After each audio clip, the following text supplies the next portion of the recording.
sponsored program are strictly those of the host, guests, and callers, and not necessarily those of this station, its staff, management, or sponsors. It's Monday night at 9 p.m. and time for Sex Talk with the Siegel brothers. Dr. Ricky Siegel is a certified sex therapist, educator, and supervisor, and his brother Larry Siegel is a clinical sexologist and certified sexuality educator. The Siegel brothers are here to answer all your questions about sex and sexuality, but we're unsure who to ask, including questions you didn't even know you had. They will also welcome guests from around the globe to talk about a wide variety of topics and issues within the fascinating world of sexuality. Thank you for joining us, and welcome to Sex Talk.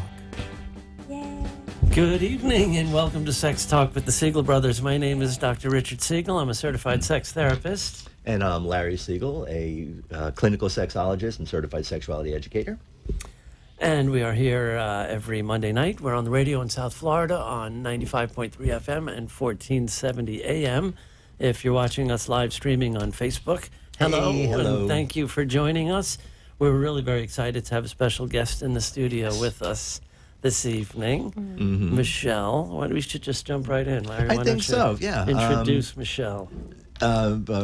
The wonderful goddess, Michelle Alva, pelvic floor physical therapist, tantra healer, intuitive healer, yoga master, what else? I'm a mom. Right? And just incredible person.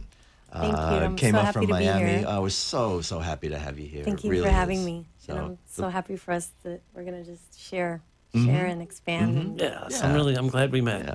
yes. Yes. Yeah. Now, one of the things that I first learned about you when we first met a while back was that you kind of put this whole sort of, I don't want to call it a program because it's not really a program, but you have this approach. You have this way of looking at helping people heal their bodies and get in touch with their sort of sexual selves in a way that you refer to as the Alva Method for self-empowered healing. Yes. Right? Can you explain a little bit about what that is, what that entails? Yes. Well, I've been a physical therapist for 23 years, and I also had sexual trauma when I was young.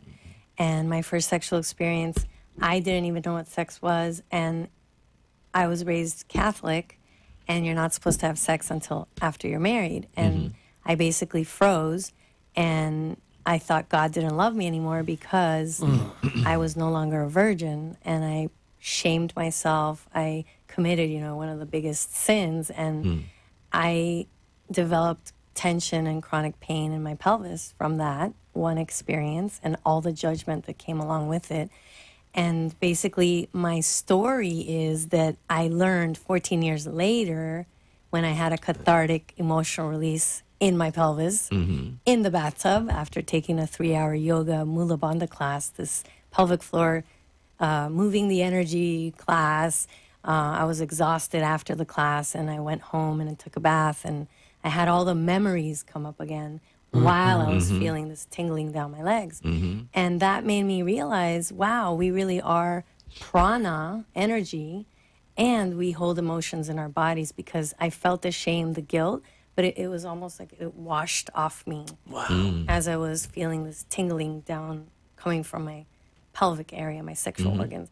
And I literally felt I healed my vagina. I had this feeling of I healed my vagina because I knew by then I was 28 and I was already a physical therapist. I know my anatomy. Yeah. And I knew that something in my cervical area released. And that made me resentful, actually, about physical therapy, because what was that? Where have they been all these years, right? What was that just happened? And because I was also a yoga teacher then, and I did a lot of yoga, I breathed through my emotional memories coming up in the bathtub, and I feel that I helped flush myself of whatever that was. And ever since that day, sex wasn't painful for me. So that made me realize how I was holding tension that caused me to feel painfully the sexual experience up until that point. So for 14 years of my life, it was tense down there, and I was very closed off and shut down. And all I could explain from that would be the shame of that experience. Sure. There was nothing else that was significantly traumatic other than that. And that made me realize how, oh my God, I made myself, judged myself, shamed myself, and that actually probably contributed to a lot of the interpretation I made that God doesn't love me anymore. That's pretty heavy. Absolutely. And I whether just held it inside me. Yeah, whether you were physically traumatized or not, it really doesn't matter, because it really all does come down to that, right? You know, again, basic premise in psychology.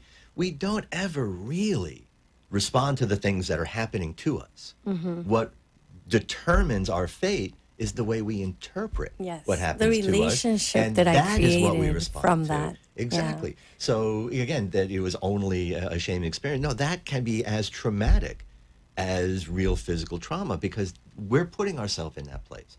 And I don't know that a lot of people in a more Western clinical type of context makes that connection between how the body and emotion and how we Our do interpretation. manifest, right? Somato-emotional release is actually a physical modality. I'm that just acknowledges thinking that. how exciting it would be for you to come to Philly to our next ASECT conference, a sex therapy conference, and see you embody all of these exciting things that are happening in the field between sexual medicine, in particular, physical therapy.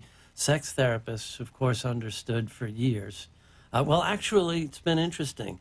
For a time, there was kind of a knee-jerk thing that if someone, in particular a woman, presented to a sex therapist with sexual pain, there was this immediate knee-jerk. You have to be ruled. You have to be evaluated medically to rule out organicity. Right. We have to look for physical causes, and then So every sex therapist knows this. There was this routine. They'd send the patient to the gynecologist.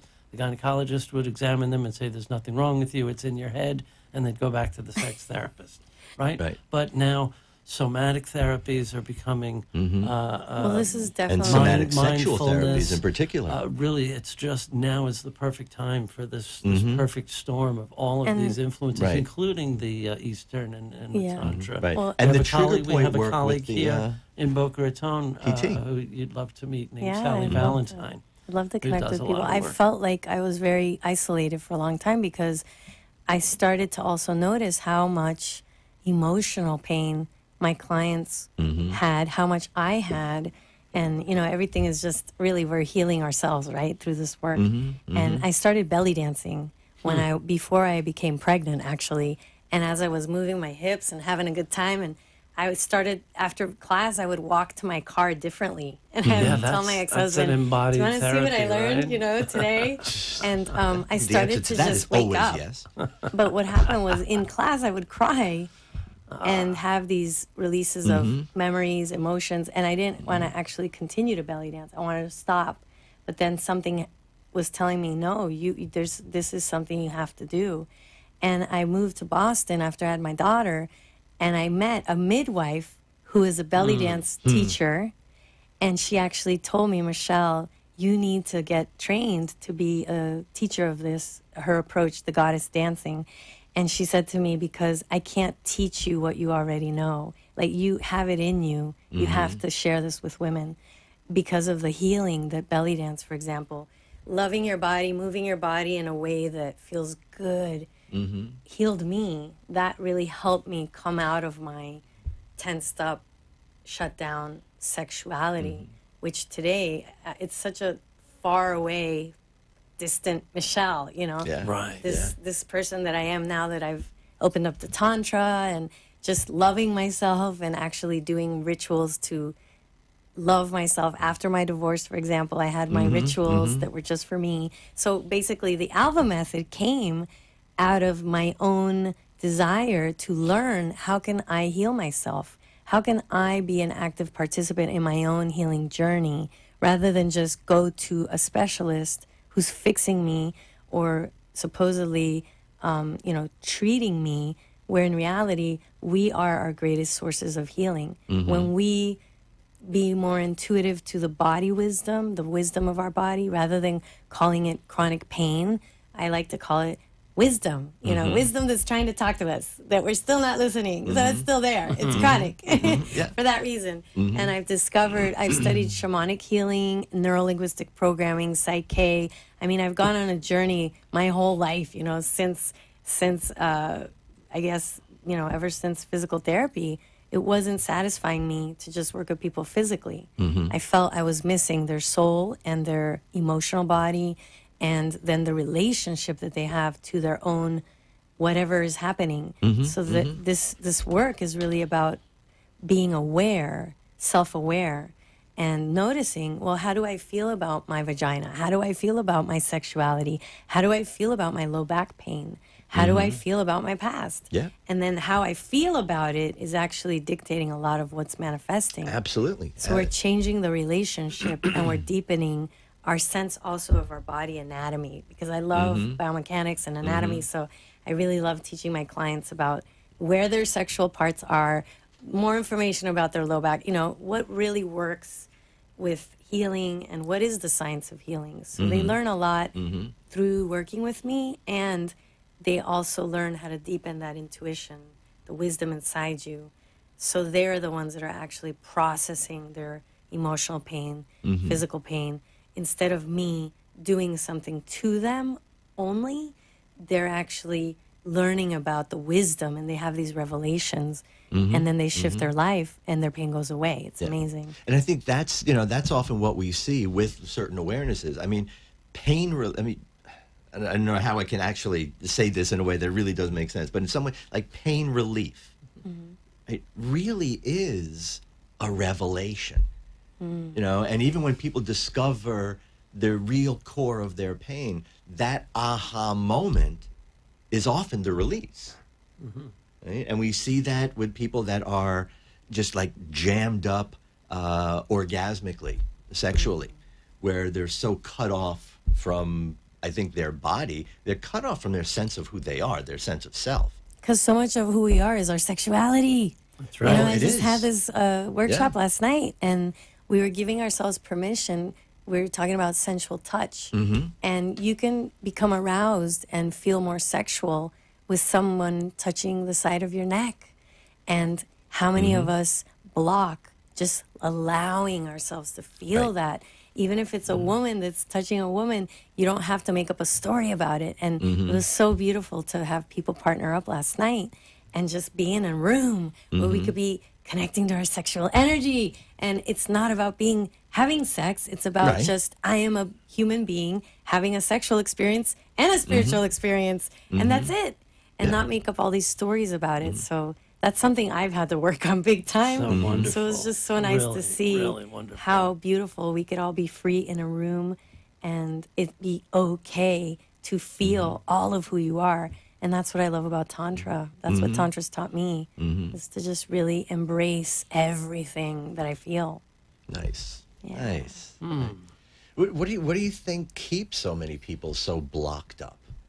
Especially and again, it's not even just when we talk about genitals or we talk about sex. I mean, we're talking about our core.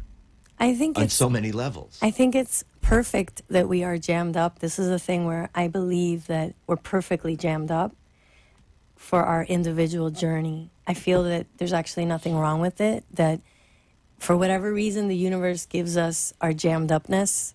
So I would say it's perfectly imperfect or imperfectly perfect to have that. And that's why we have to have these radio shows. That's why I need to get out there and continue to honor. And we're going to do these workshops. And what if we're there for them and we can just be more inspired to get out there and we are the solution? What if this radio show is one of the solutions, that someone can hear that there's possibilities to shift out of that?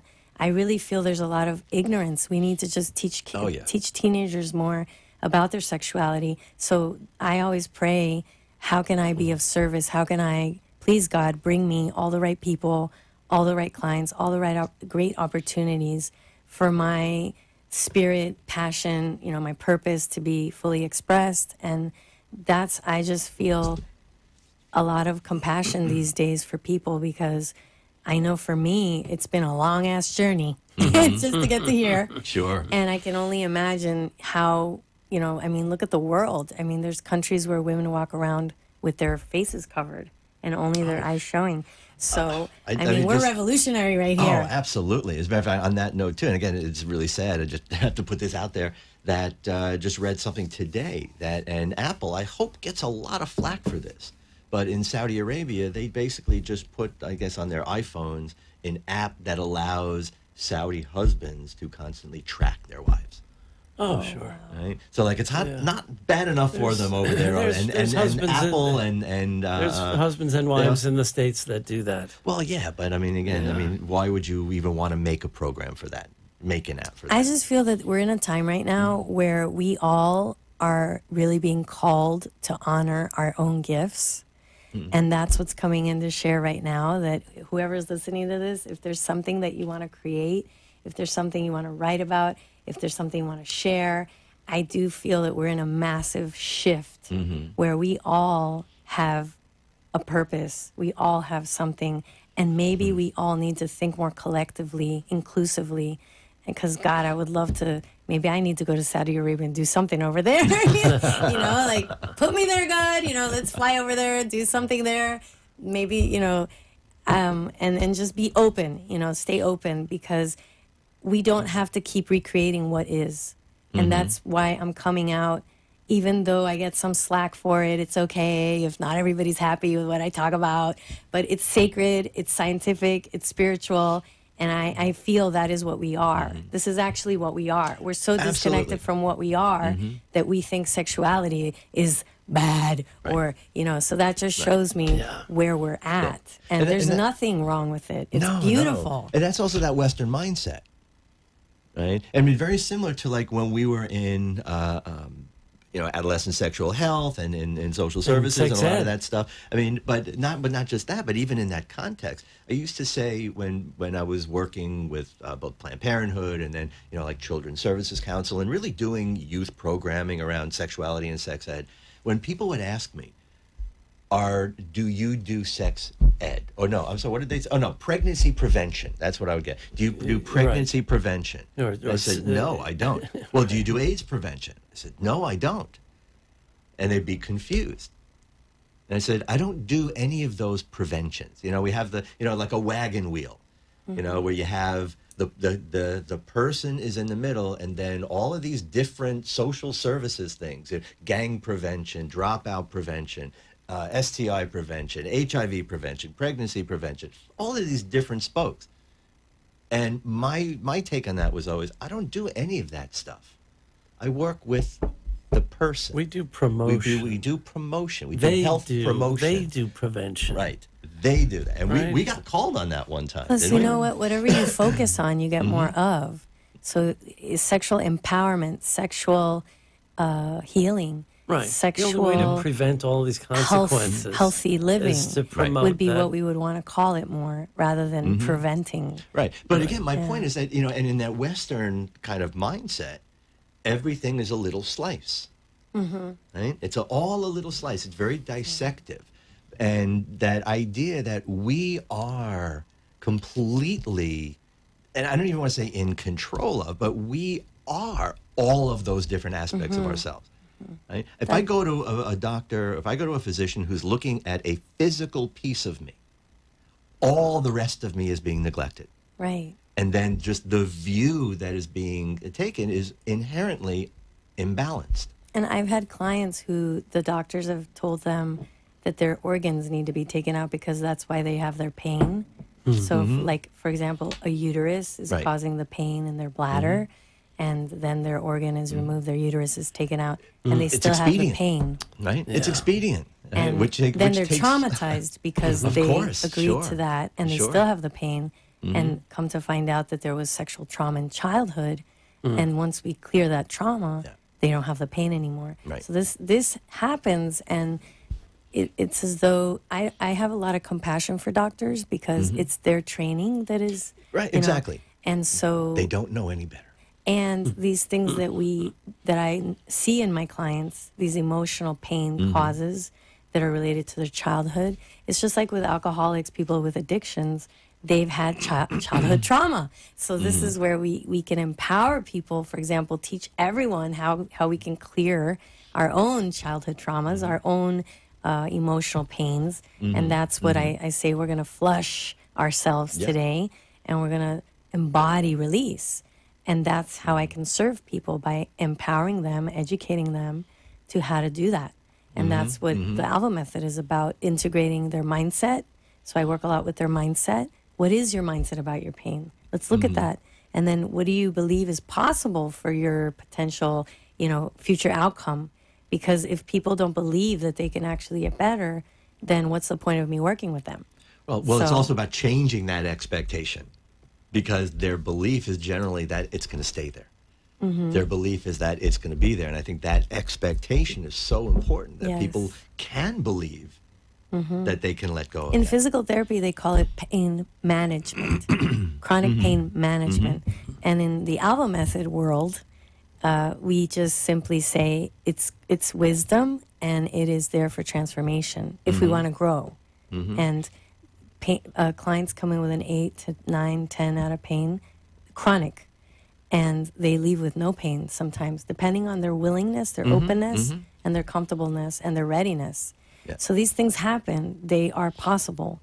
I'm not saying that you have to have that experience. Some people are like, I didn't have that. I saw the video and on YouTube, and I didn't have that. So that's where people that meditate and pray do amazing compared to people that are very much in their heads. And so a baseline would be, let's meditate every single morning and night, and throughout the day, take breaks and just be present, because that's going to help your healing system work much more effectively. Yeah.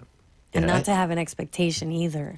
Right, of what it will be. Yes. Right? Only just that stay you open. will be. I Yes. think that's the only real And expectation. that is healing, to accept all that is. And as weird as it may sound for a lot of people, and again, why I appreciate what you do, and people that are out there doing these kinds of things, is as good as any physician may be with treatment. It's just not what they do. They don't heal. Right? There's treatment and there's healing. And I don't think most physicians are healers. Well, healing is integration. So when the person's body, mind, and soul I look at as the breath. So every client of mine learns how to breathe with their diaphragm, how to expand their fascia, the rib cage, the pelvic floor, their whole body. They learn how to be expansive, because expansion is healing. Expansion is growth. So if we embody that and ladies, learn how to open up your legs, because you're opening yourself to your yoniverse. It's not for someone, it's for yourself. And this is all a part of my journey, is feeling comfortable being open, being vulnerable, being available, because that's what I am. I am that. And I thrive when I be that. So that's a part of this work, is to really embody, to posture, to expand, to be that open vessel. Nice. Beautifully said. Yeah, it has to be part of this progressive movement that's happening, because the great American way is to medicate and just do the opposite. And avoid. Just the opposite of what you just said. Yeah, exactly. Which Treat is limiting symptoms, and right? restricting. We don't heal disease, we treat symptoms. Right. And if we're not in pain anymore, most people are fine to say, okay, stay closed up as long as I don't hurt. But if that kind of experience, we still are behind in learning. Well, that's why I'm here. Well, yeah, I mean, that's that shift. And again, like you're saying, that typical way of approaching it for most Western, again, people, it is the complete opposite of what you're saying. Because even the sort of natural reaction that people get into when they brace for their pain, it's closing off. Right. Instead of, again, we want us opening up and clearing a lot of that stuff out. Now, because we always run out of time, this goes by so quickly, especially we just sit here and we'd just love to talk to you all night, truly.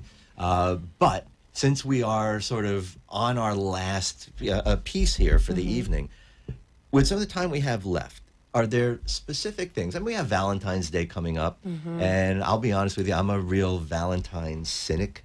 I'm not a big fan, because too many people use it as an excuse to sort of take their partner for granted 364 days a That's year, right. and that one day they buy a card and, then a piece of chocolate and everything get is okay. guilted into spending ridiculous amounts of money Well, out of that too. obligation. I mean, if you want to buy Right. your lover an expensive gift, do it because it's Tuesday. Right, Not exactly. because, Right. you know, And there's this expectation. should be an add-on. But again, it's Valentine's Day coming up.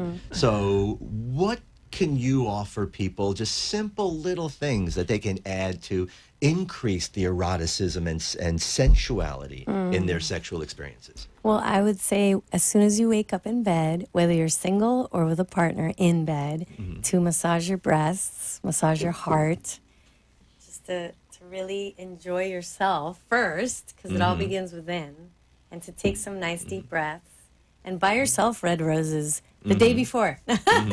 Now, I mean, Use just to some be clear, oil, you if know, I can if just you to want. clarify for a lot Yes. of people. Now, you're talking about lying in bed, male or female, and you're Yes. stroking yourself and touching The minute yourself, you but you're wake not up. talking about masturbating. No. Just go to your heart. Right. I want people to hear Yes, that. yes. That is a well, distinction. we have receptors for oxytocin on our chest and in our abdomen. And yes, of course, we have them in our sexual parts. But something that I have learned is to living from the heart, living from this part of my body, and being really aware of it and present to it helps me so much to make decisions in my life that are much more in alignment with what's really true for me. So get to know this part of yourself. Sometimes this part of ourself is tensed up like this because we've gotten hurt in the past. So we walk around with a closed heart. And yes, love your breasts, women, no matter what they look like, and your belly. And we have our intuition here, our intuitive heart guidance. So I would say touch your partner, touch yourself, be fun. You know, you could do some extra cuddling, have fun in the shower. If you have a partner, just take them into the shower, put some music on, light some candles. Just deep breaths. Exquisite details. Do some as spooning. Susan used to say. Yes. Exquisite details. Absolutely.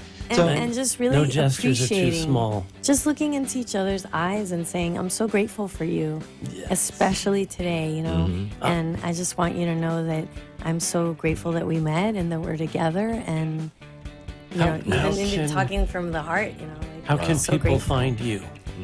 My website is michellealva.com, and I love to share with everyone that I offer 30-minute free clarity calls if people want to learn more about this work. And I have a free audio gift on my website if you want to listen to a guided Alva Method release process. Thank you so Thank you much for having joining me. us. So The music pleasure means we have to to go, have but you thank here, and you so glad to all. have Thank met you for joining us. Bye, And we'll everyone. be here Thank next you. Monday and every Make Monday. sure to share this video with all your friends Yes. on Facebook. Like, share, follow. See you next Monday for Sex Talk with the Siegel Brothers. Thank you.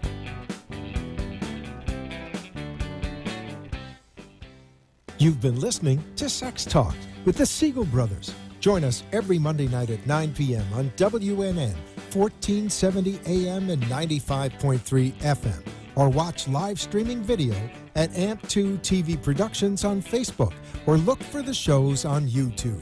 Thanks for tuning in, and we hope you'll join us again next week. The opinions expressed on the preceding